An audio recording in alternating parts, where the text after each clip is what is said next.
You guys thought we were going to talk about weeds today, right? A couple months ago, we had a committee, not really a committee, but a group of players in the weed industry get together and talking about the problems, you know, of the past probably 2 or 3 years that we've experienced with white wheat and maybe some of the anticipation of what's going to happen in the red wheat industry. And the question has come up several times, do we look at doing a wheat checkoff? And Bob Bain at Michigan Farm Bureau and I have talked about it for a couple of years, and we've always been apprehensive to go back to the producers and say, hey, we need money to form another group and have another meeting. It's always scary when you have more meetings, you know. But the consensus was let's take it to the producers and see if we can get the signatures, see if we can get the money, and see how serious it is out there to do something like this.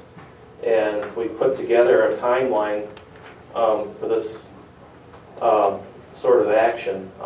Under PA 232, which is the Michigan Agriculture's Commodity Act of 1965. Anybody, well, a lot of you were born before then, right? That was before my time.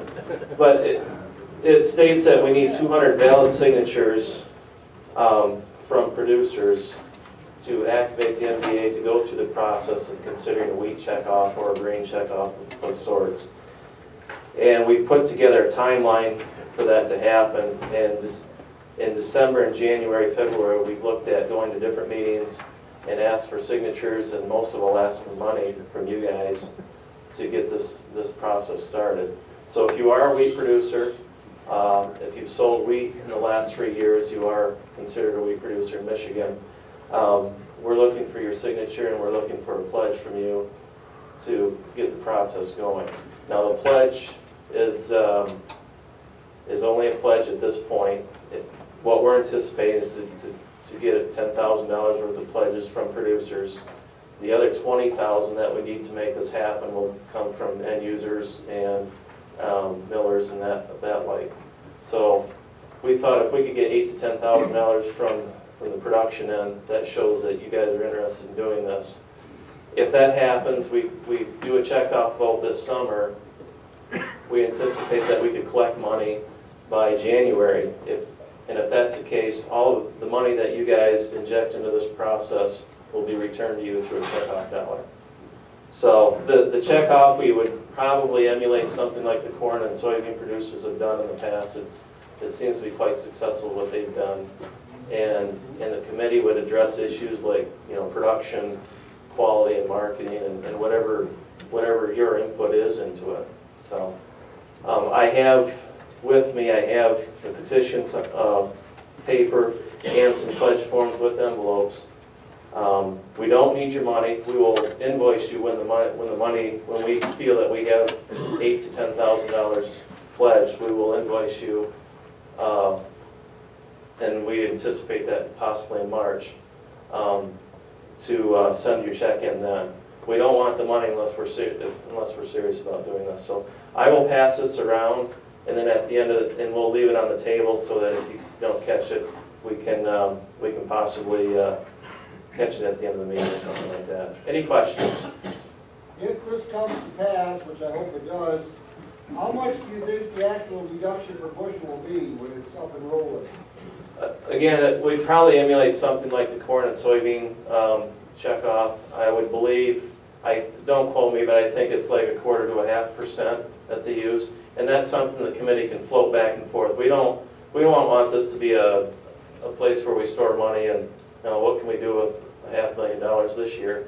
It's something that we want to, you know, develop enough funds to be effective, to have a place where we can talk about the issues from year to year, be proactive on some of the, you know, the sprouting and the falling numbers and things like that, and also, you know, what can we do about yields and things like that. So it'd be probably a floating number. It'd be maybe floored at, say, 1/4%, maybe ceiling at 0.5%. It just depends on how many bushels come in and what kind of funds are needed. So, any other thoughts? Yes. In your opening statement, you made a statement that fleet players got together and was starting to think about this checkoff program, and your statement was, as far as some of the problems with white wheat and where red wheat is headed. What do you mean by where red wheat is headed? The red wheat industry, as we look ahead, the standards and the qualities of red wheat are going to change. That hasn't come down to you guys yet, but that's what they've anticipated at the end with the end users and producers. The same issues that we're seeing in the white wheat right now, probably in the next couple of years, we anticipate we're going to see the quality standards are going to be raised, and we'll see the same kind of issues. Maybe not to the degree of white wheat, but you're not just going to be able to throw a crop of red wheat in and say, you know, here it is. It's going to be a little more intense management. So, not to scare you anything, but this is kind of, you know, why we come forth with this. So,